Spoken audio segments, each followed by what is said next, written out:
안녕하세요. 운동학자입니다. 플라이오메트릭 2부는 훈련의 원리에 대해 다뤄보도록 하겠습니다. 이 훈련의 원리인 스트레치 쇼트닝 사이클을 먼저 간략하게 살펴보고 유리 볼코샨스키 박사가 훈련의 원리를 밝힌 일련의 연구들을 살핀 후 훈련이 가져올 수 있는 효과들에 대해 이야기해 보도록 하겠습니다. 이번에 다룰 내용들은 파고 들어가자면 끝이 없는 주제들이라 핵심 내용을 위주로 정보를 요약 정리했다는 사실을 알아주셨으면 합니다. 플라이오메트릭은 어떻게 신체 능력을 발달시킬까요? 이를 이해하기 위해서는 먼저 Stretch Shortening Cycle, 짧게는 SSC라고 하는 개념을 이해해야 합니다. 이게 플라이오메트릭 훈련이 가능하게 해주는 기반이기 때문이죠. SSC란 한 근육이 신장성 수축을 한 후에 바로 단축성 수축을 하는 현상으로 선수가 의도한 동작을 더 빠르고 강하게 할 수 있도록 해줍니다.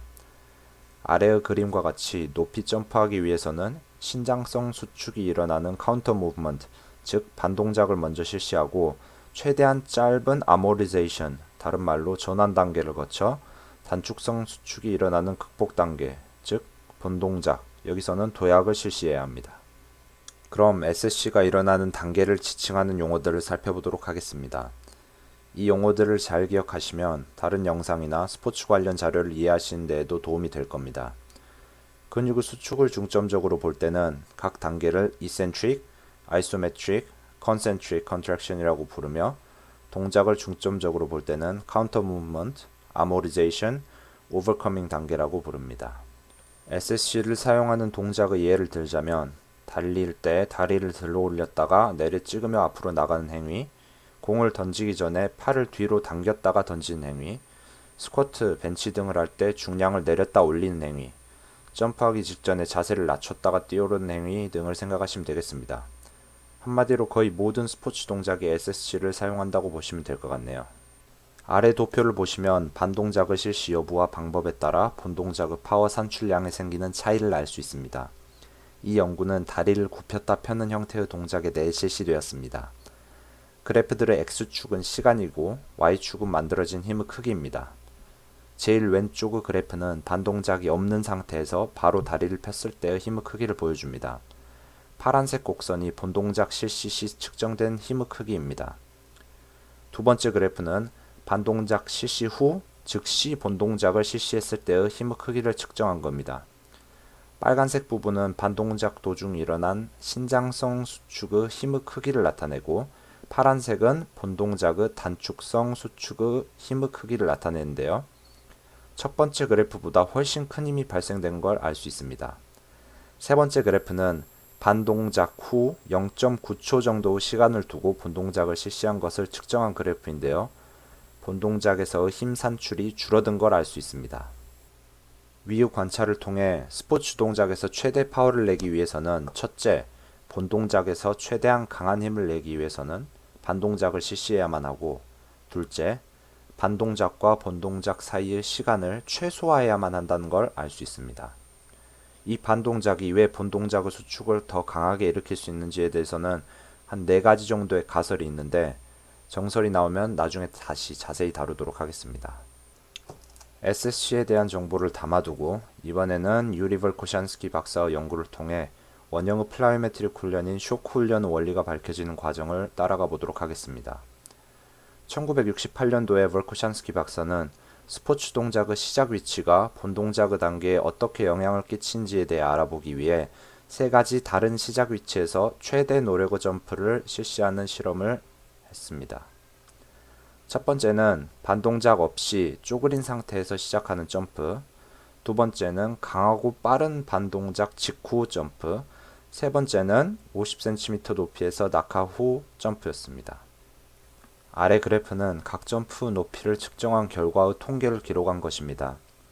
그래프를 보시면 50cm 높이에서 낙하 직후 최대 노력으로 점프를 실시한 3번의 도약 높이가 가장 높고 낙하 높이인 50cm보다 1.6배나 높은 80cm가 나왔다는 사실을 알 수 있습니다.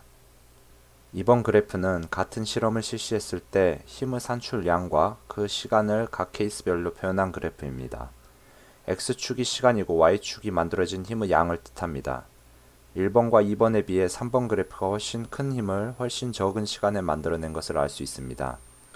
저번 RFD 영상을 보신 분들은 아시겠지만 실제 점프 동작이 이상적으로 실시될 수 있는 시간이 0.2초 미만이라는 사실을 놓고 봤을 때 3번 형태의 동작이 단순한 파워의 증가뿐만이 아니라 실제 스포츠로의 전이성도 훨씬 높을 것이라는 사실을 이해하셨을 겁니다. 1979년도의 실험은 상체와 중량을 이용하여 파워 산출을 측정하는 실험이었습니다. 선수는 4가지의 다른 근육 상태에서 시작하여 최대 노력으로 원RM의 60%의 중량을 최대한 빠르고 강하게 밀었습니다. 처음 두 동작은 반동작, 즉 신장성 수축이 없는 상태에서 일어났기 때문에 단일 극복 동작들로 분류했습니다. 첫 번째는 이완 상태로 중량을 버티고 있지 않아도 되도록 중량을 걸어놓은 상태에서 시작하여 최대한 빠르고 강하게 중량을 밀었습니다.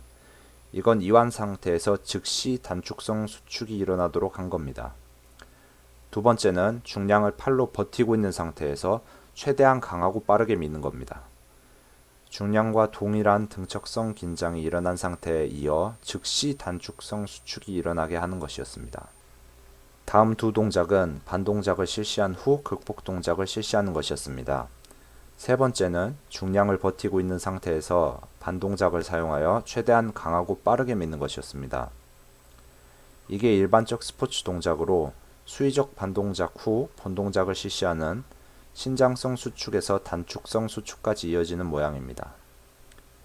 네 번째로는 80cm 높이에서 낙하하는 중량에 의해 불수위적 긴장이 일어나게 한 후 반동작을 실시하여 최대한 빠르고 강하게 미는 것이었습니다. 이게 쇼크 훈련의 영역에 해당하는 경우입니다. 결과 그래프를 보시면 실험 실시의 순번의 역순으로 중량이 빠르게 가속된 걸 아실 수 있습니다. 결론적으로 부하가 걸린 동작의 파워 산출량은 움직이는 근육의 기능적 최초 상태에 의해 결정되며 외부적 부하, 즉 충격에 의한 더 큰 근육의 활성화가 더 큰 파워의 산출로 이어진다는 사실이 밝혀졌습니다. 1986년도 실험은 쇼크 훈련을 통해 어떤 결과를 얻을 수 있는지에 대해 초점이 맞춰졌습니다. 뎁스 점프 도약 시점에서 나타나는 더 강한 힘이 신체가 낙하할 때 축적되는 동적 에너지의 반환에만 연관이 있다면 외부적 충격이 없는 특정 동작들의 효율까지 좋게 해주는 이유를 설명하기 어렵기 때문에 지속적 관찰을 통해 뎁스 점프가 신체에 어떤 변화를 주는지 알아보려 했습니다. 이 실험에서는 한 그룹의 배구 선수들이 주 3회씩 12주 동안 도약 순간의 폭발적 근력 강화를 목표로 한 훈련을 실시했습니다. 훈련은 집중된 볼륨의 뎁스 점프를 포함했고 한 세션의 낙하 높이는 50에서 70cm, 3에서 5세트, 10회씩 첫 4주간 실시됐습니다. 매주 레그 프레스를 이용해 선수들의 최대 폭발적 근력 수준이 측정되었습니다. 훈련 전후로 레그 프레스 측정 실시 시 선수들의 대퇴사두근의 정기적 활동도 같이 관찰됐습니다. 근전도는 RS 펄슨의 방법론을 통해 분석되었고 이는 운동 단위의 동원 수준, 운동 단위 발화율, 운동 단위 동기화를 측정해줬습니다. 훈련 종료 시점에서 데이터를 분석한 그래프를 보시겠습니다. 첫 번째 항목은 운동 단위 동원율과 발화율의 수준, 두 번째는 운동 단위 동기화 수준, 세 번째는 순발력, 네 번째는 최대 힘을 표현한 겁니다. 이전 데이터와 비교해본 결과 뎁스 점프 프로그램을 사용한 후 근력과 근전도 매개 변수들이 20%가량 증가했습니다. 이 그래프는 훈련 경과에 따른 선수들의 운동 능력의 변화를 표현한 그래프입니다. 마찬가지로 훈련 종료 단계에서 순발력의 수준은 훈련 전보다 26%나 높아졌고 최대 근력은 훈련 전보다 14%나 높아졌습니다. 여기서 한 가지 의문이 드는데요. 과연 낙하의 높이가 중요할까? 아니면 낙하하는 질량이 중요할까입니다. 훈련으로서 적용하기 위해서는 어떤 요소가 더 큰 영향을 끼치는지 파악해야만 효율을 높일 수 있기 때문입니다. 이 질문의 해답을 찾기 위해 모든 변수를 고려해 세 가지의 서로 다른 상황을 만들어 실험을 실시했습니다. 첫째, 뎁스 점프 동작의 효과는 선수가 낙하하는 높이가 늘어나면 어떻게 바뀔 것인가? 여기서 낙하 중량은 고정이고 낙하 높이가 변수입니다. 둘째, 뎁스 점프 동작의 효과는 낙하하는 선수의 무게가 늘어나면 어떻게 바뀔 것인가? 여기서 낙하 중량이 변수고 낙하 높이는 고정입니다. 세 번째, 낙하하는 물체의 충격을 이용해 밀어올리는 동작의 효과는 떨어지는 중량의 무게와 높이가 변하면 어떻게 변할 것인가? 여기서 낙하 중량과 높이 모두 변수입니다. 첫 번째, 낙하 높이를 변수로 둔 실험에 대해서 알아보겠습니다. 36명의 높은 수준의 육상 선수들이 8회의 뎁스 점프를 실시했습니다. 낙하 높이는 매 점프마다 20cm 단위로 높여갔으며 0.15m에서 1.55m까지 올렸습니다. 선수들은 다이나모미터 위로 착지하여 점프했고 장비는 지면 접촉 단계 중 가해진 수직 힘을 측정했습니다. 지면과의 접촉 시간을 t, 도약 동작에서 나타난 최대 힘을 Fmax, 도약 동작에서 산출된 파워를 n, 반응 도구 개수는 r로 표현했습니다. 관찰의 통계를 시각화한 자료를 보시면 도약 동작에서 산출된 최대 파워, 반응 도의 최대 개수, 그리고 최소 지면과의 접촉 시간은 75cm의 높이의 뎁스 점프에서 나타났습니다. 도약 동작에서 나타난 최대 힘의 최고 수치는 95에서 115cm 높이의 뎁스 점프에서 나타났습니다. 관찰 결과 이 선수들의 경우 훈련이 순발력과 반응 능력에 중점을 둔다면 75cm의 낙하 높이에서 실시되어야 하며 훈련이 도약 동작을 실시하는 순간의 최대 근력을 높이는 데 중점을 둔다면 뎁스 점프는 1.1m의 높이에서 실시되어야 한다는 사실을 알 수 있었습니다. 이번에는 두 번째 실험인 낙하하는 중량의 변화가 있을 경우의 실험을 살펴보겠습니다. 네 그룹의 수준 높은 육상 선수들이 6번의 점프를 실시했고 점프 높이를 관찰했습니다.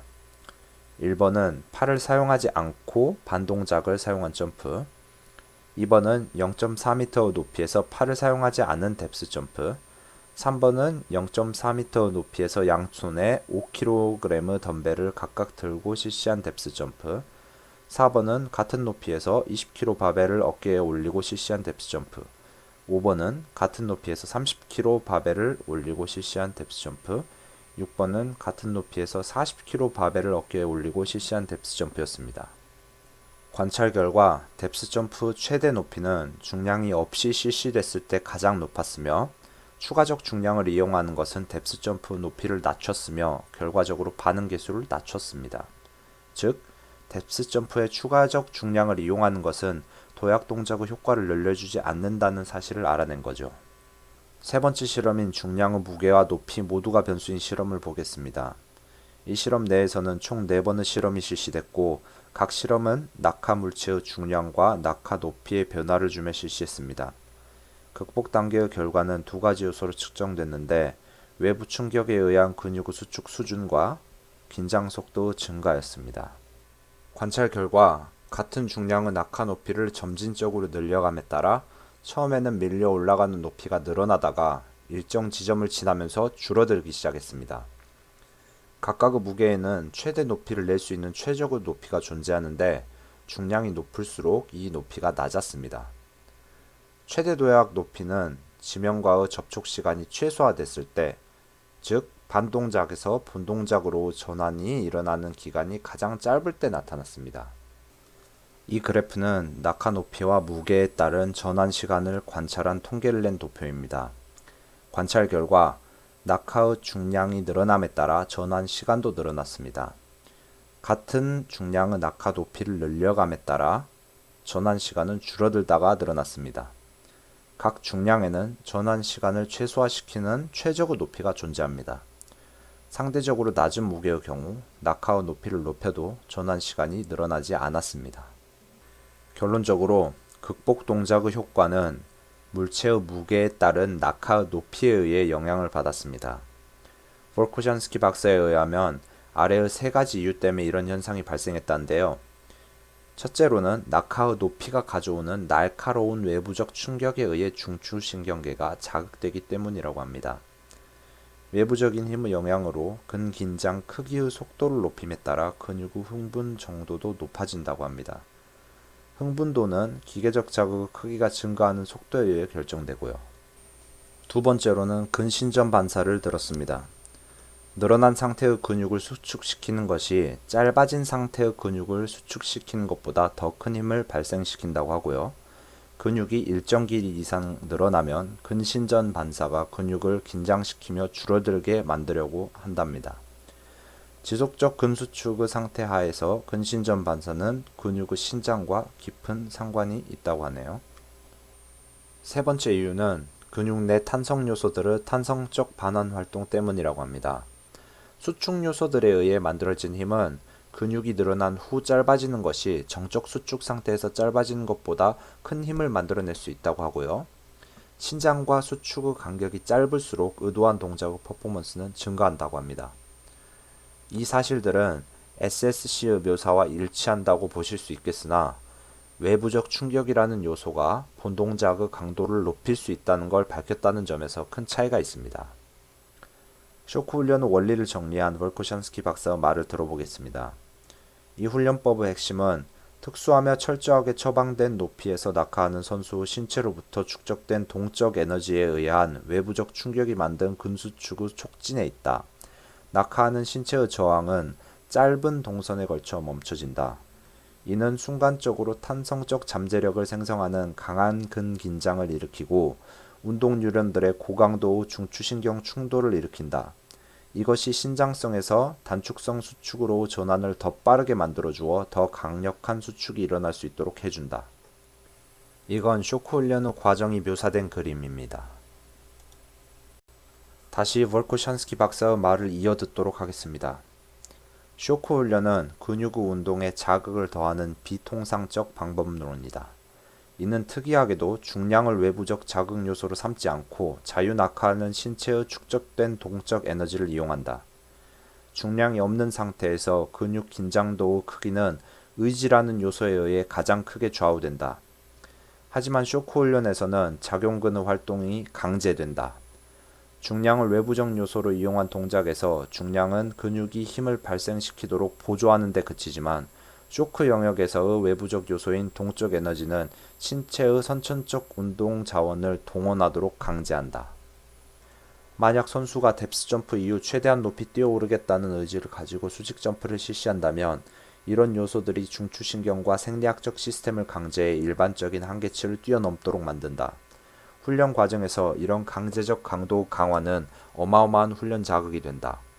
이런 상황 하에서 신체는 이런 상황이나 더 복합적이며 극한에 이르는 상황에 쓰기 위해 자연에 의해 고안된 사용 가능한 모든 선천적 메커니즘을 동원하여 이를 극복하려 하는 것으로 보인다.